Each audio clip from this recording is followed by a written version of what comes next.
요한계시록 2장 1절로 7절 말씀을 교독하겠습니다. 에베소 교회 사자에게 편지하기를 오른손에 7뼈를 붙잡고 7 금촛대 사이에 다니시는 이가 가라사대 내가 내 행위와 수고와 내 인내를 알고 또 악한 자들을 용납치 아니한 것과 자칭 사도라 하되 아닌 자들을 시험하여 그 거짓된 것을 내가 드러낸 것과 또 내가 참고 내 이름을 위하여 견디고 게으르지 아니한 것을 아노라.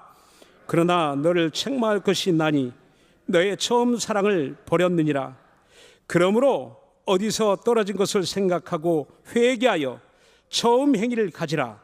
만일 그리하지 아니하고 회개치 아니하면 내가 내게 임하여 내 촛대를 그 자리에서 옮기리라. 오직 내게 이것이 있으니 내가 니골라당의 행위를 미워하는도다. 나도 이것을 미워하노라. 다 같이 시작. 귀 있는 자는 성령이 교회들에게 하시는 말씀을 들을지어다. 이기는 그에게는 내가 하나님의 낙원에 있는 생명나무의 과실을 주어 먹게 하리라. 아멘. 제가 감동 먹다 이런 주제로 말씀을 드렸습니다. 감동을 받는다라는 것도 좋지만 감동을 먹는다라고 하는 것은 감동이 내 안에 들어와서 내가 어떻게 할 줄 모르는 그것이 감동 먹는 것입니다. 저는 어느 날 로마서 5장 5절의 말씀을 읽다가 큰 감동을 먹었습니다. 하나님의 사랑이 내 마음에 부은 바 되었다, 이런 내용입니다. 그런데 그것을 원문으로 살펴보다가 어떤 깨달음을 얻었냐 하면 하나님은 하나님의 사랑을 완벽하게 나에게 부어주셨구나, 남김없이 나에게 부어주셨구나, 그것을 깨닫는 순간 엎어졌습니다. 그리고 하나님 앞에 두 손 들고 큰 감동을 받았던 적이 있습니다. 여기 지금 제가 수건 한 장을, 손수건이 있고 물을 들고 나왔습니다. 이 물이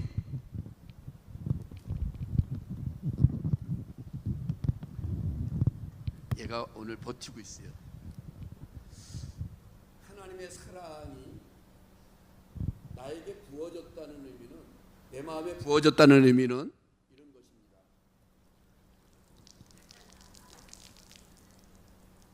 하나님의 사랑을 한 방울도 남기지 않고 나에게 부어주셨다고 하는 의미입니다. 자기 아들을 아끼지 아니하시고 우리 모든 사람을 위하여 내주시니가 어찌 그 아들과 함께 모든 것을 은사로 주시지 않겠느냐.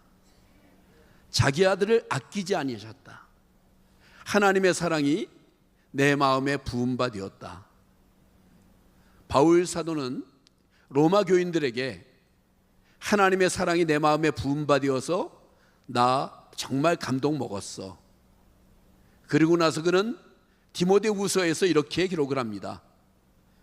관제와 같이, 요즘 성경에는 전제라고 번역이 됐는데, 내가 부음이 되고,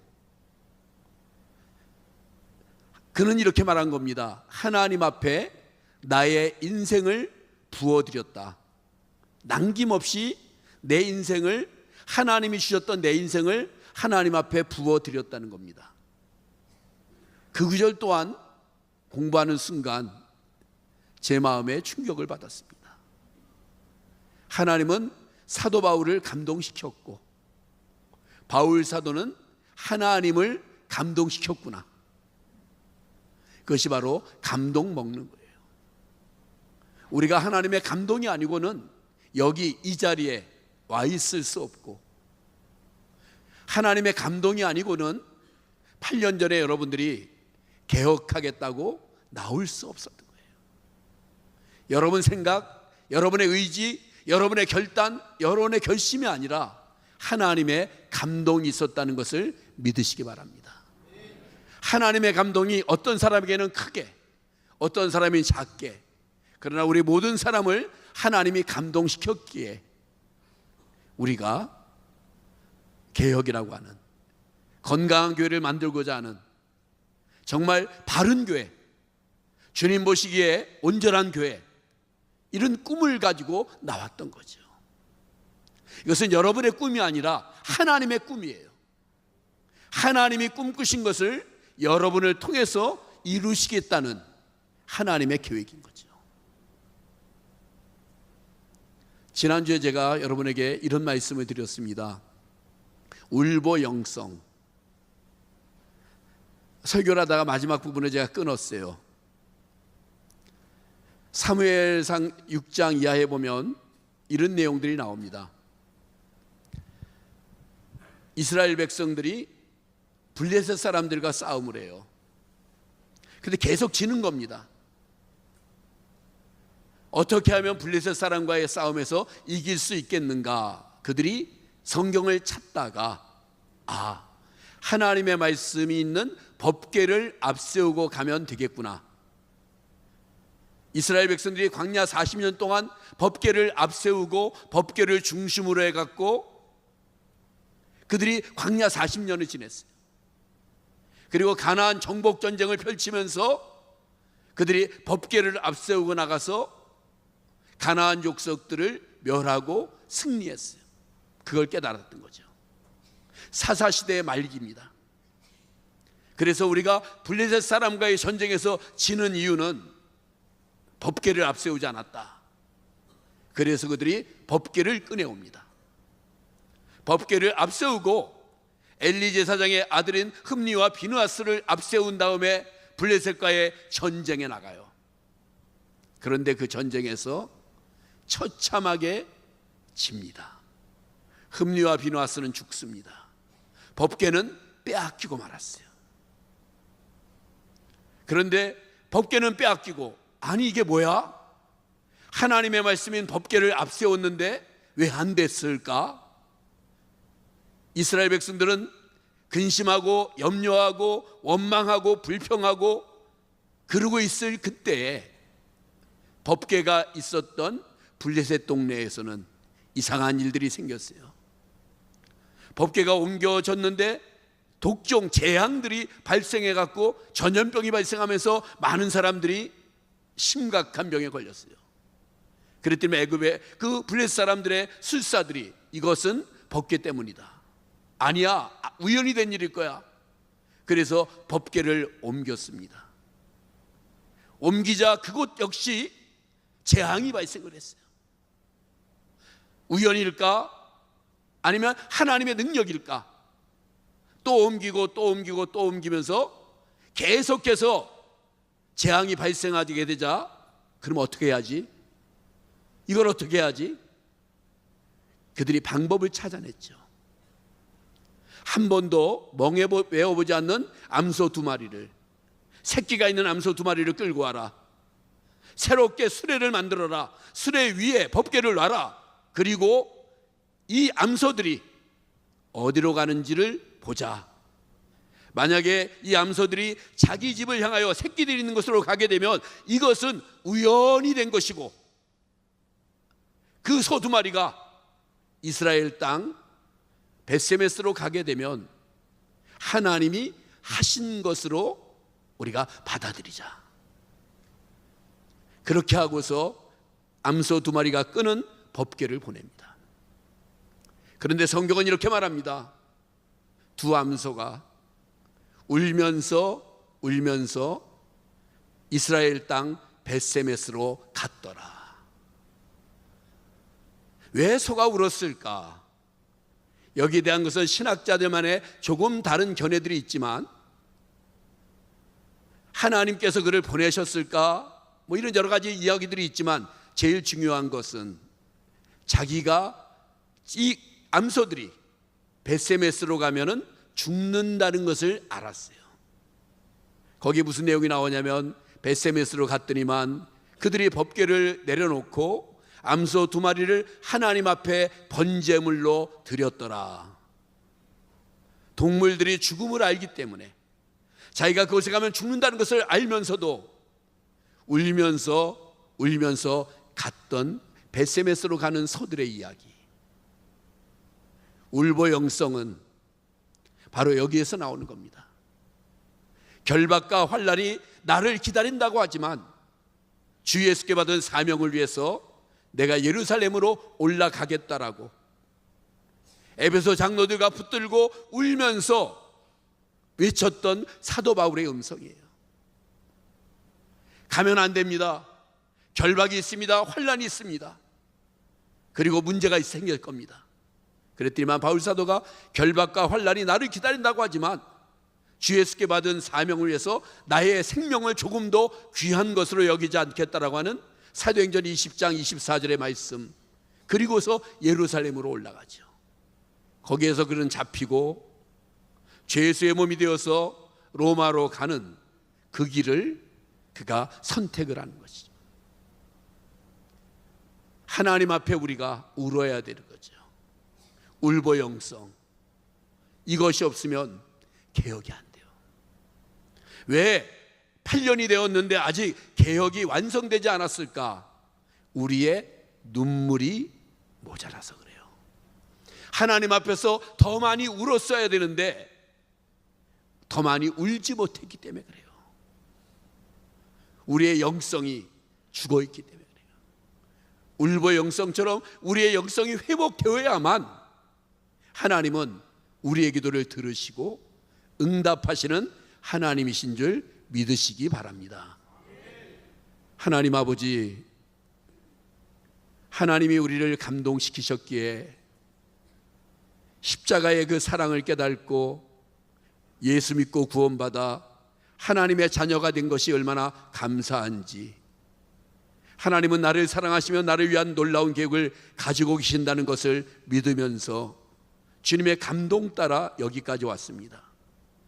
베세메스로 가는 소처럼, 예레미야처럼, 아니 우리 예수님의 눈물처럼 우리도 하나님 앞에서 울 수 있도록 은혜를 베풀어 주시옵소서.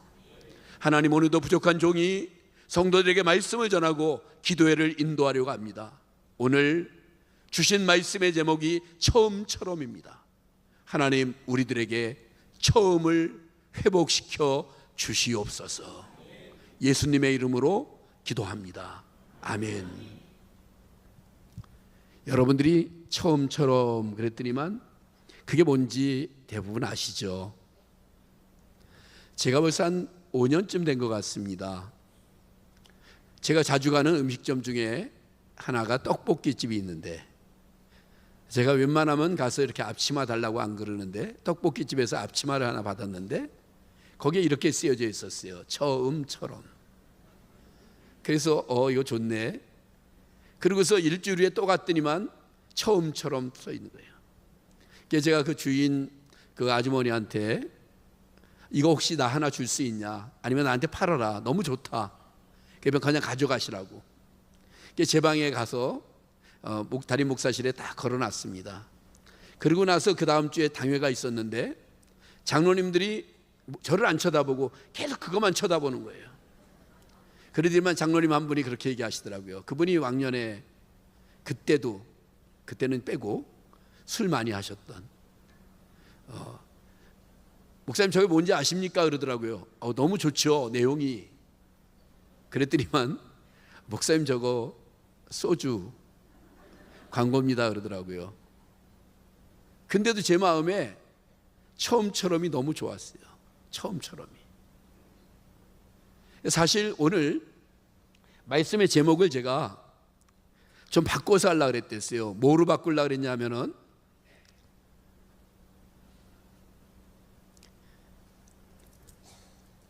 천년 동안이라고 하는 이 해양 심층수 물입니다. 천년 동안이라고 하는 제목으로 이제 제목을 바꾸려고 그랬어요. 이제 천년왕국이라는 것 기회가 되면 제가 말씀을 드릴 건데, 천년 동안. 그러다가 어느 날 설악산을 잠깐 갔는데 거기에 올라가는데 수건을 팔더라고요. 그 수건에 이런 게 있었습니다.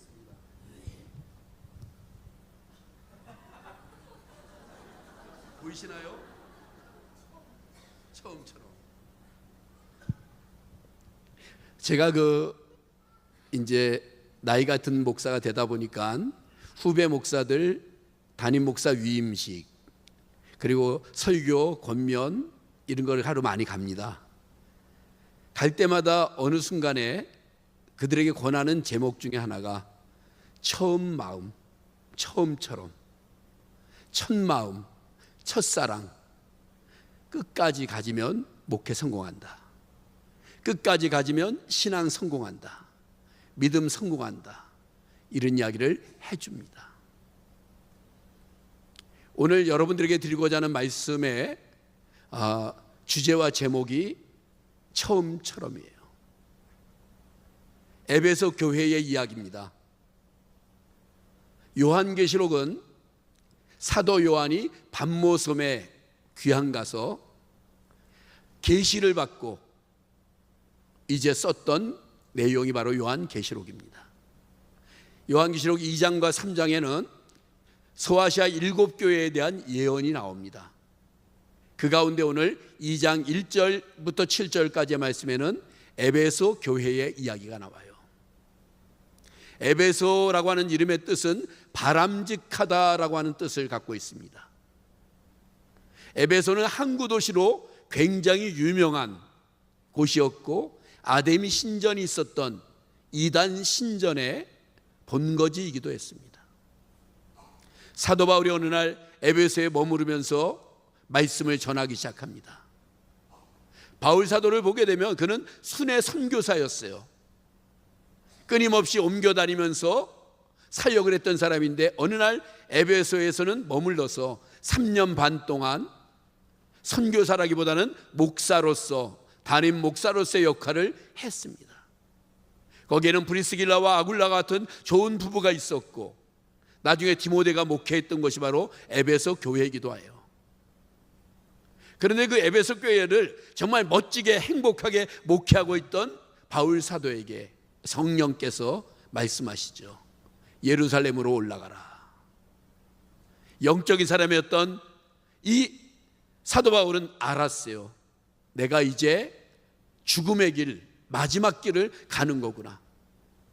근데 그 당시에 성도들 가운데서도 예언자들이 많았어요. 예언자들이 말합니다. 가면 묶입니다. 가면 힘들어집니다. 그랬을 때 아까 제가 말씀드린 것처럼 결박과 환난이 나를 기다린다고 하지만 주 예수께 받은 사명을 위해서 나의 생명을 조금도 귀한 것으로 여기지 않는다. 그래서 에베소 장로들과 부둥켜 울어요.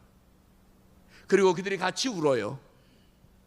그래서 바울 사도가 울면서 이렇게 얘기를 합니다. 내가 떠나면 흉악한 이리가 들어와서 에베소 교회를 상하게 할 텐데 너희들이 교회를 잘 지켜라. 그렇게 말을 남기고 예루살렘으로 올라갑니다.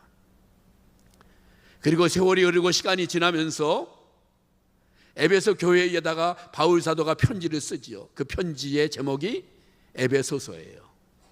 에베소서 1장에 보면 바울 사도가 이렇게 말합니다. 너희의 사랑이 크다는 이야기를 내가 듣고 기도할 때마다 너희에 대해서 말한다. 에베소 교회는 바람직한 교회, 사랑이 많은 교회, 그런 교회였어요. 그런데 시간이 지나면서 에베소 교회가 망가지고 변질되고 있었죠.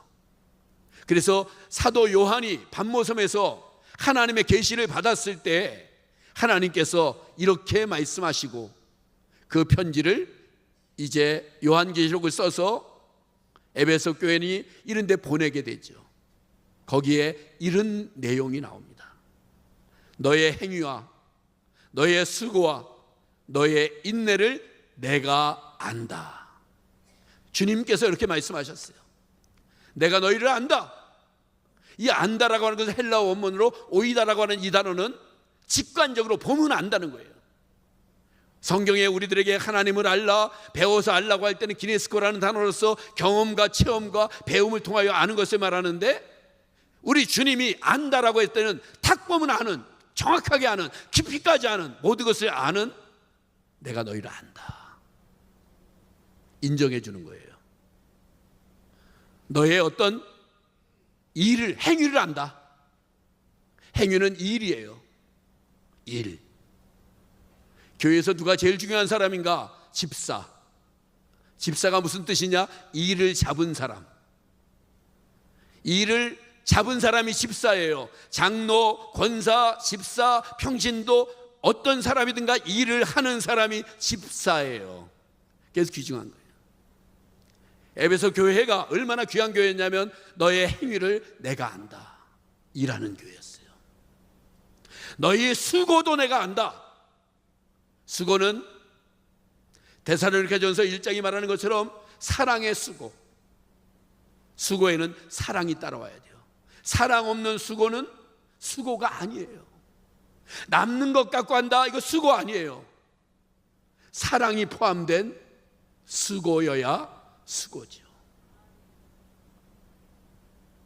그리고 이 수고도 알고 인내도 알고, 인내는 아래에서 머물다라는 뜻인데 힘들고 어렵고 고달프고 괴롭고 환난, 역경, 고통, 이것도 내가 안다.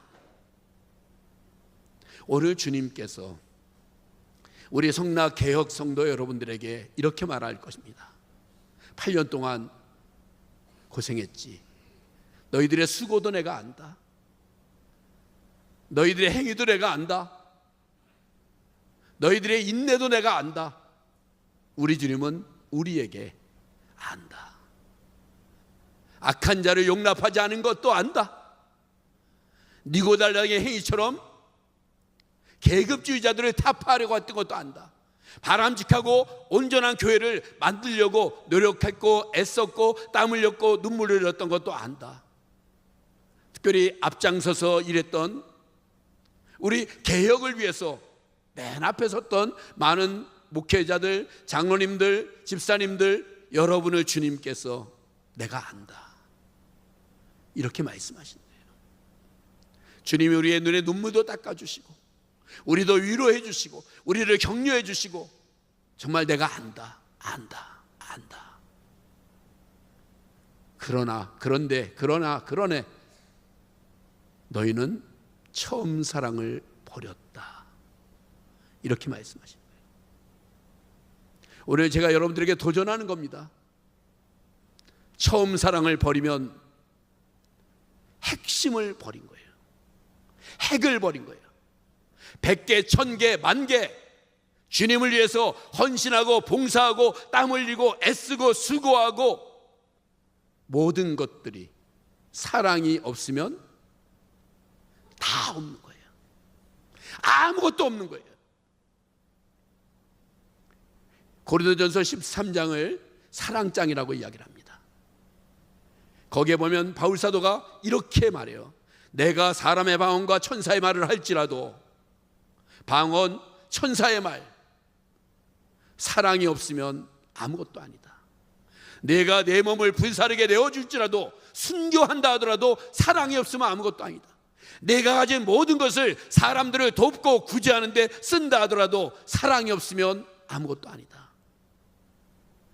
너희가 개혁을 하겠다고, 하나님 앞에 서겠다라고 아무리 애쓰고 수고하고 싸움하고 뭐 했다 하더라도 사랑이 없으면 아무것도 아니다, 이렇게 말씀하신 거예요. 사랑이 없으면 아무것도 아니다. 가장 중요한 핵심, 가장 중요한 핵, 가장 근본의 핵, 그걸 놓치면 아무것도 아니라는 거예요. 부부간에도 부모와 자식 간에도 가장 중요한 핵이 뭔가? 사랑이에요. 하나님이 어떤 분이신가요? 하나님은 사랑이시라. 하나님의 본질이에요. 하나님은 사랑이셔요.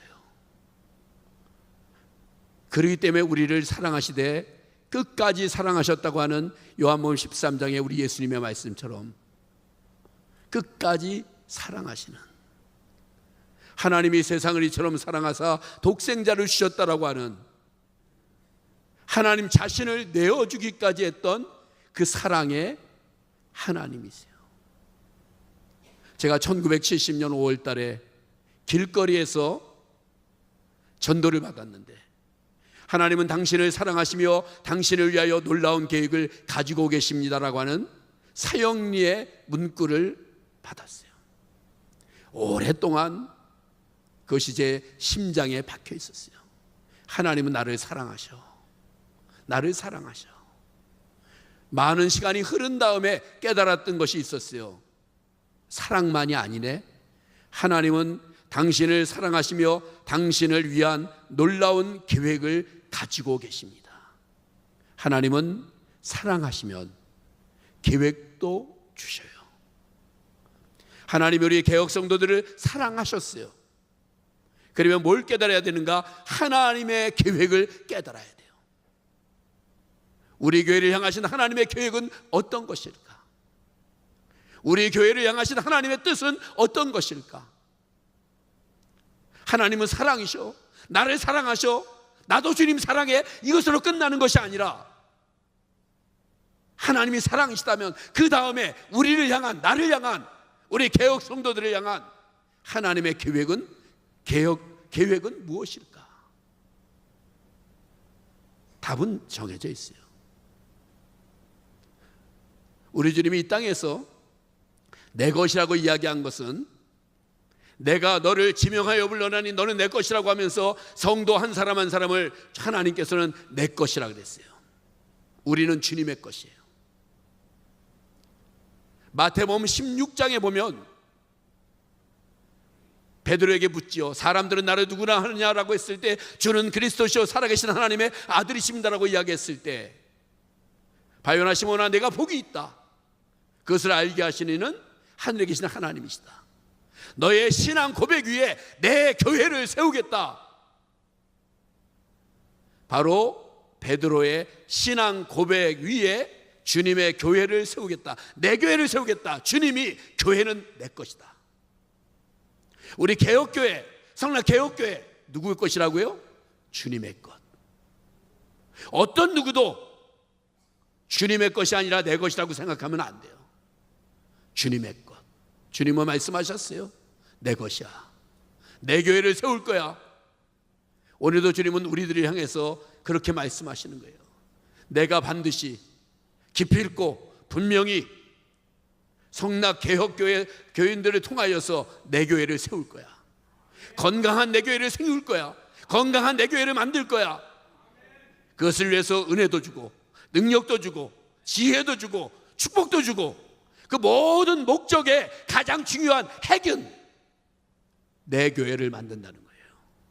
주님의 교회를 만든다는 거죠. 주님의 교회. 요새 교회들 보면 좋은 이름들 묘하게 가지고 간 사람들이 있어요. 어떤 이름이 제일 좋을까요? 우리 교회. 굉장히 좋은 교회 같죠. 우리들 교회, 주님의 교회. 누군 뭐 주님의 교회가 아니야? 지만 주님의 교회야? 나쁜 사람들이. 자, 우리는 주님의 교회, 내 교회라고 말씀하신 오늘 우리가 목표를 세우고 우리의 신앙의 방향을 갖고 하나님 앞에 기도해야 될 제목이 무엇입니까? 바로 주님의 교회가 되게 하여 주옵소서.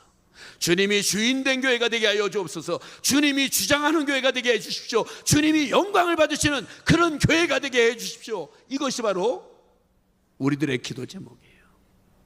너희는 먼저 하나님의 나라와 하나님의 의를 구하라. 그리하면 너희에게 이 모든 것을 더해 주시겠다 그랬어요. 그런데 우리 성도들은 기도를 시키기만 하면 더해 주는, 덤으로 주는 그것만 기도하는 사람들이 있어요.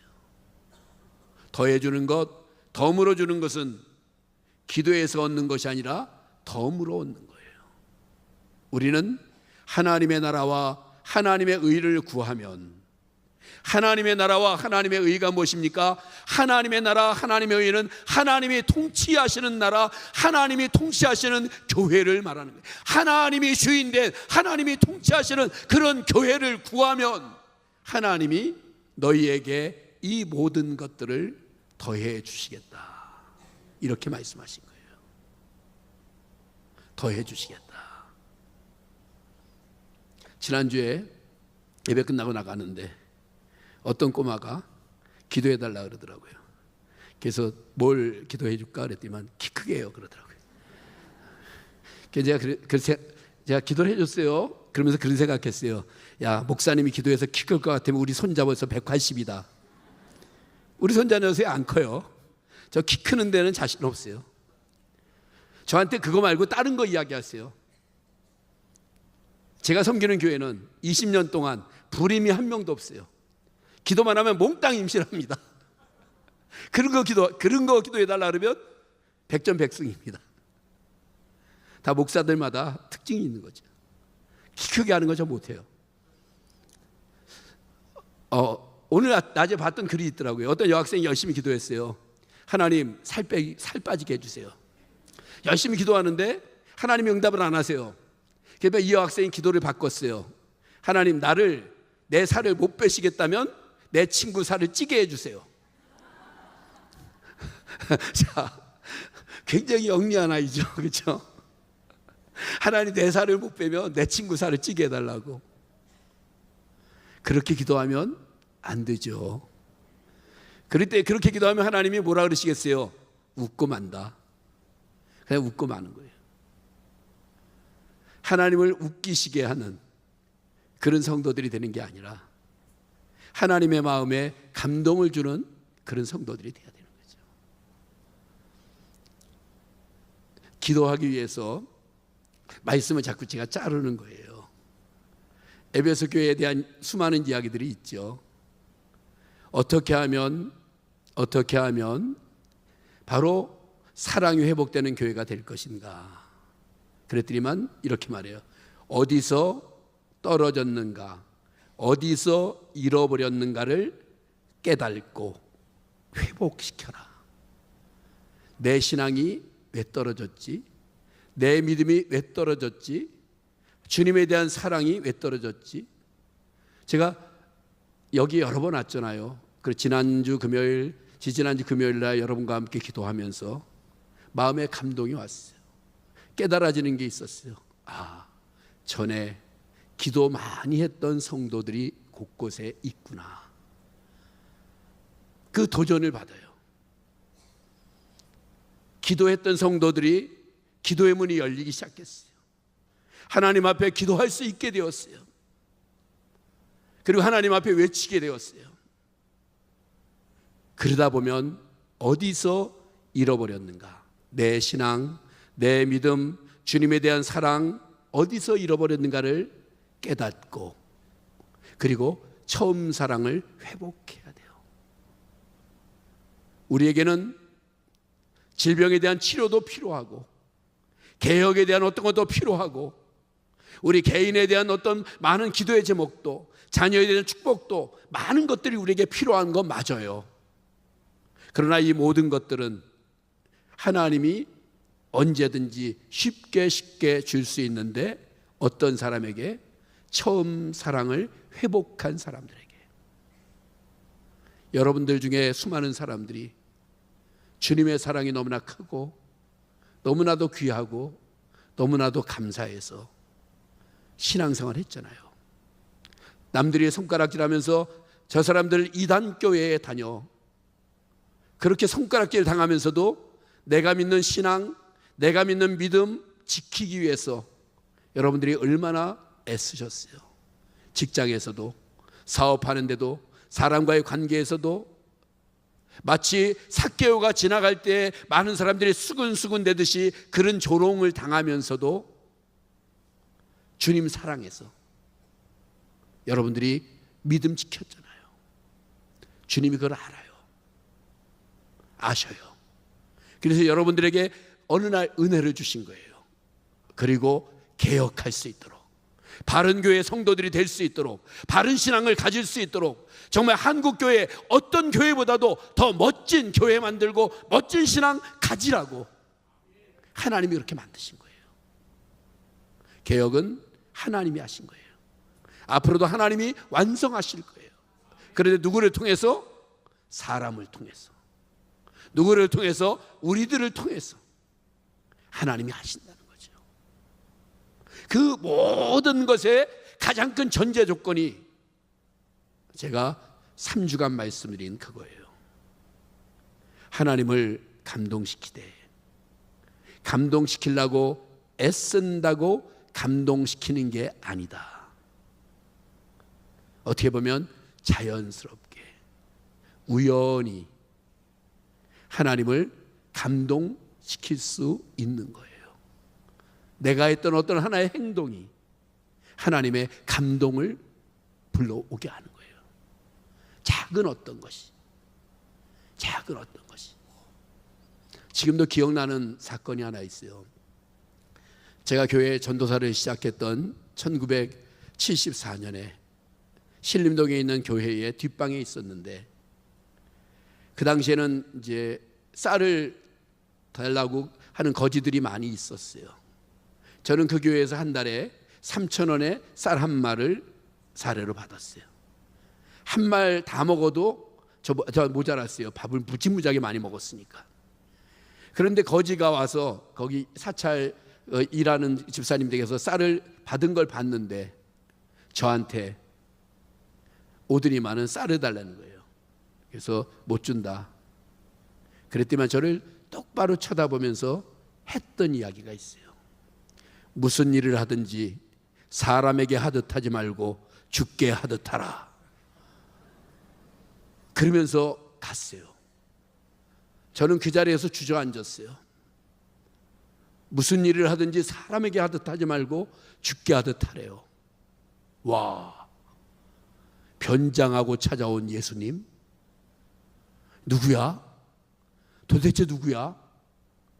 충격을 한참 동안 받다가 나왔더니만 그 교회 자리가 이렇게 묘지들이 있던 자리인데 그 돌을 깨갖고 성경 구절을 페인트로 써놨는데 그 중에 하나가 무슨 일을 하든지 사람에게 하듯 하지 말고 죽게 하듯 하라 써 있던 거예요. 근데 저는 그 말씀이 50년이 지났지만 제 머리와 제 마음에 꽉 차 있어요. 무슨 일을 하든지 사람에게 하듯 하지 말고 죽게 하듯 하라고 했던 그 거지 아저씨의 말이 주님의 말씀처럼 내 가슴에 와 있어요. 지금도 그렇게 삽니다. 무슨 일을 할 때 죽게 하듯 하라. 그 마음을 갖는 거예요. 사랑하는 성도 여러분, 이제 우리는 주님의 감동 그리고 울보 영성처럼 어느 날 여러분들 모두에게 눈물샘이 터져서 울고 또 울고 또 우는 벳세메스로 가는 소가 얼마나 슬피 울었을까. 울며 울며 벳세메스로 갔다. 울보 영성 그리고 처음처럼 처음 사랑, 주님을 처음 믿었을 때 가졌던 그 열심, 주님을 처음 믿고서 내가 물에도 불에도 어디든지 주를 위해 살겠다라고 결단했던 그 각오 회복해야 돼요. 오늘 그것을 위해서 제가 온 거예요. 여러분들의 회복을 위해서, 영적인 회복을 위해서 이 시간 우리 하나님 앞에 찬양하고 기도하는 시간을 가지려고 해요. 먼저 이 시간 우리가 찬양단들은 앞으로 나오고 그리고 우리 성도들과 함께 제가 기도에 대한 도전을 하겠습니다. 이 시간 눈을 감고 제 이야기를 잘 들어주시기 바랍니다. 여러분은 지금 여기에 왜 계십니까? 주님은 여러분들에게 지금 무엇을 요구하시고 계실까요? 주님이 우리에게 주시는 말씀의 음성은 어떤 것일까요? 나에게 주님은 뭐라고 말씀하실까요? 하나님을 감동시켜라, 하나님의 감동을 더 받아라, 아니면 울보 영성처럼 하나님 나의 눈에 눈물을 주시고 하나님 앞에 실컷 울고 싶습니다. 아니면 처음 사랑을 회복해라. 이 시간 우리가 우리의 가슴에 손을 들고 손을 대고 왼쪽 손을 우리의 가슴에 대고 오른손을 주님을 향해서 손을 들고 주님 내 손 붙잡아 주세요. 내 손 주님이 꽉 잡아주세요. 내 가슴 만져주세요. 하나님 역사해 주세요.